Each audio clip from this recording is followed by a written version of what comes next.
Halo semuanya, aku Nata dan teman aku Caitlin. Nah, jadi kali ini kita mau ngebahas project kita di kelas ekonomi tentang Sustainable Development Goals atau biasa disingkat SDG. Nah, kali ini kita bakal ngebahas merek Fusion Flag.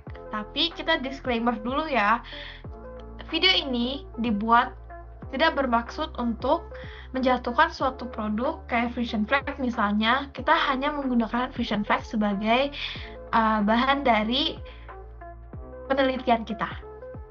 Sebelum kita mulai lebih dalam, aku mau ngejelasin dulu company profile dari Fusion Flag. Nah, yang kita tahu Fusion Flag ini merupakan salah satu produk susu terbesar yang ada di Indonesia yang memiliki portofolio lain seperti Fusion Flag, Visio, Susu Bendera, dan Omela. Nah, Fusion Flag sendiri udah berdiri hampir 100 tahun di Indonesia sejak 1922. Fusion Flag juga merupakan bagian dari Freshland Campina yang juga merupakan salah satu koperasi susu terbesar di dunia. Nah, karena Fusion Flag ini cukup besar, jadi mereka memiliki sangat banyak sumber daya manusia di dalamnya. Fusion Flag sendiri memiliki lebih dari 2.000 karyawan. Nah, yang kita tahu produk Fusion Flag kan banyak banget nih produknya. Tapi kita mau ngambil satu contoh produk aja dari Fusion Flag, yaitu susu kental manis. Nah, yang kita tahu susu kental manis ini merupakan produk olahan susu yang ditambahkan banyak gula nih. Nah, jadi dari produk susu kental manis ini kita mau lihat apa sih kelebihan dan kekurangan dari SDG yang akan kita susurin. Nah, selanjutnya kita akan bahas soal SDG. Nah, apa sih itu SDG? SDG itu adalah Sustainable Development Goals atau yang biasa disebut itu SDG. Jadi, ini adalah tujuan global yang dibuat oleh PBB atau Perserikatan Bangsa-Bangsa untuk menciptakan dunia yang lebih baik dan berkelanjutan bagi semua orang. Tujuan ini terdiri dari 17 poin yang berfokus pada upaya mengakhiri kemiskinan, melindungi bumi, terus meningkatkan kesejahteraan dan kualitas hidup manusia. SDGs ini juga mencakup berbagai bidang seperti pendidikan, kesehatan, kesetaraan gender, air bersih, dan pertumbuhan ekonomi. Program ini diluncurkan pada tahun 2015 hingga tahun 2030.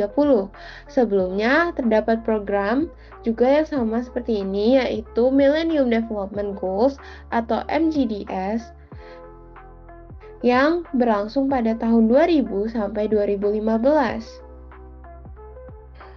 Dengan adanya program ini diharapkan dapat mewujudkan dunia yang adil, damai, dan berkelanjutan bagi seluruh manusia.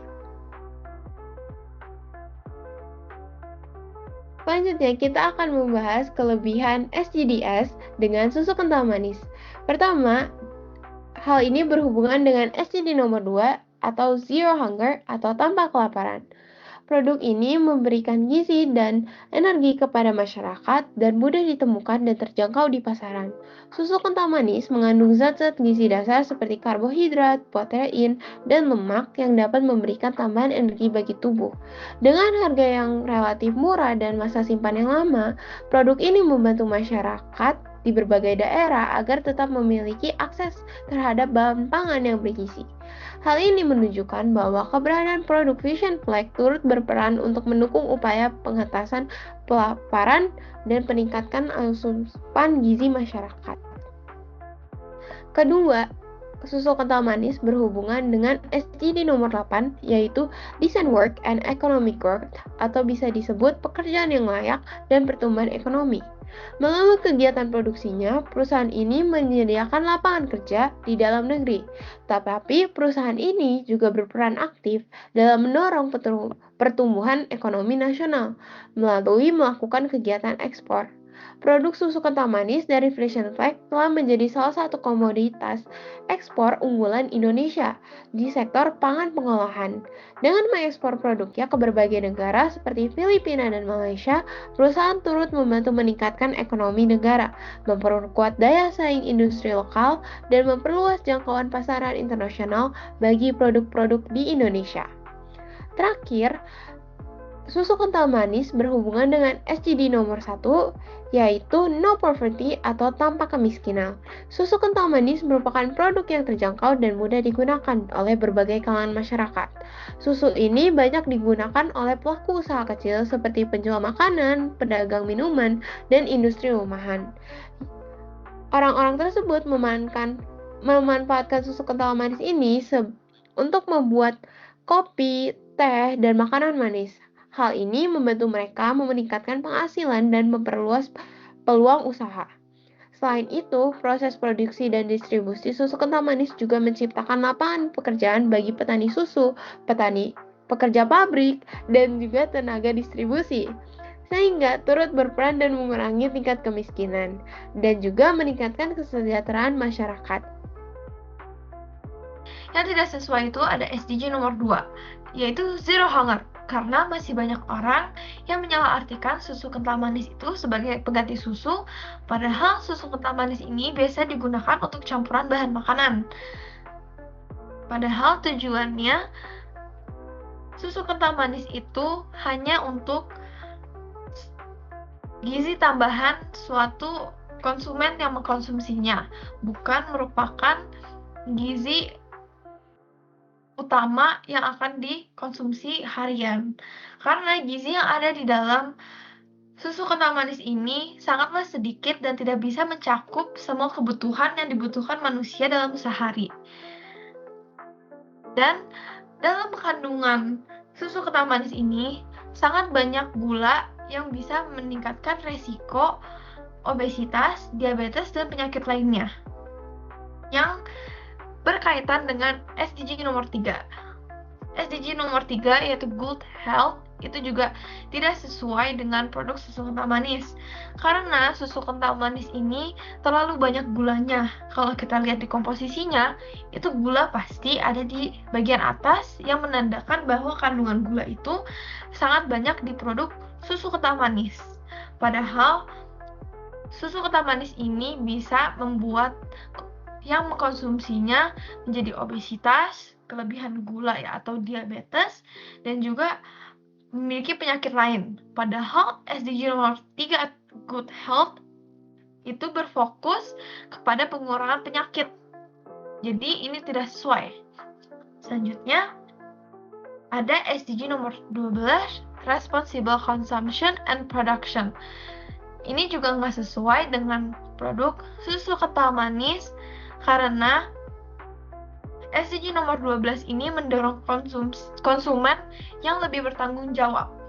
Kalau misalnya nih, kita beli susu kental manis sebagai pengganti susu, itu nggak bertanggung jawab namanya, karena susu kental manis itu tidak boleh sebagai pengganti susu dan udah diterapkan di kemasan produknya.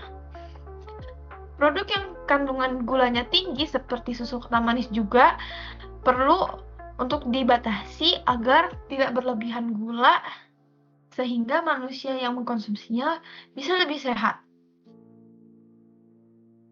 Jadi, di sini ada SWOT dari susu kental manis.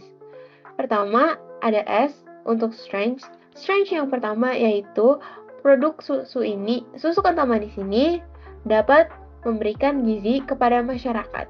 Kemudian, produk ini juga memiliki tanggal kadaluarsa atau ketahanan yang cukup lama sehingga masyarakat dapat menyimpan untuk jangka panjang. Kedua, Frisian Flag memiliki reputasi brand yang sangat baik dan dipercaya oleh masyarakat. Frisian Flag dapat mengedukasi orang-orang di sekitar bagaimana cara pemakaian atau cara menggunakan susu kental manis dengan sehat atau tidak berlebihan.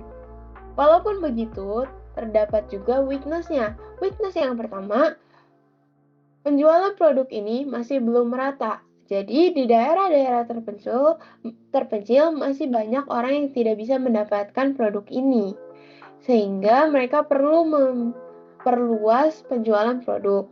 Kedua, Frisian Flag juga terutama susu kental manis memiliki kadar gula yang sangat tinggi, sehingga ketika seseorang tidak menggunakannya dengan bijak atau berlebihan, akan menciptakan sebuah penyakit yang buruk bagi kesehatan. Terakhir, kemasan yang digunakan produk ini tidak sesuai dengan SGD yang ke-12 karena pengolahan limbahnya masih sulit karena menggunakan plastik. Selanjutnya itu ada O, yaitu opportunity. Jadi opportunity ini sama seperti peluang. Nah, apa sih peluang yang bisa Frisian Flag dapatkan? Nah, pertama itu bisa berpeluang sebagai merek susu yang ramah lingkungan dan bertanggung jawab, sehingga meningkatkan minat pembeli konsumen. Contohnya seperti mengganti kemasan menjadi lebih ramah lingkungan, bukan lagi yang mengandung banyak plastik. Dan yang bertanggung jawab itu misalnya untuk menerterakan nutrition fact yang sebenarnya dan tidak ada overclaim.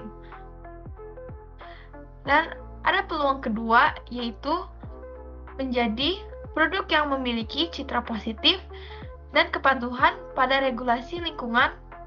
Jadi Frisian Flag bisa berpotensi menjangkau segmen konsumen yang peduli keberlanjutan baik di dalam negeri maupun global. Nah, contohnya ini Frisian Flag bisa memberikan inovasi produk yang lebih rendah gula yang lebih sesuai untuk masyarakat negeri maupun global. Kayak misalnya kita mau mengkonsumsi susu kental manis dalam jumlah banyak, tapi kita nggak mau dong mengkonsumsi gula juga.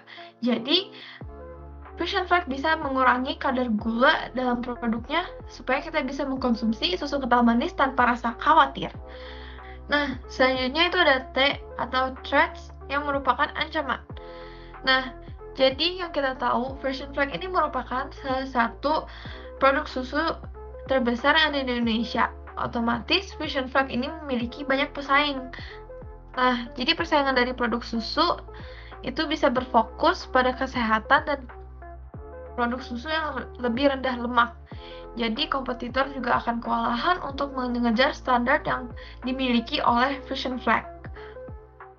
Yang kedua, itu Frisian Flag bisa meningkatkan peraturan dengan ketat sehingga kualitas dari produk akan terjaga dan selalu akan stabil, dan juga nutrisi yang di dalam produknya akan selalu sama dan tidak akan berubah, sehingga market akan lebih percaya produk Frisian Flag daripada competitors, jadi akan lebih tertarik membeli produk Frisian Flag. Sekian dari kelompok kami, mohon maaf jika ada kesalahan. Terima kasih sudah mau mendengarkan.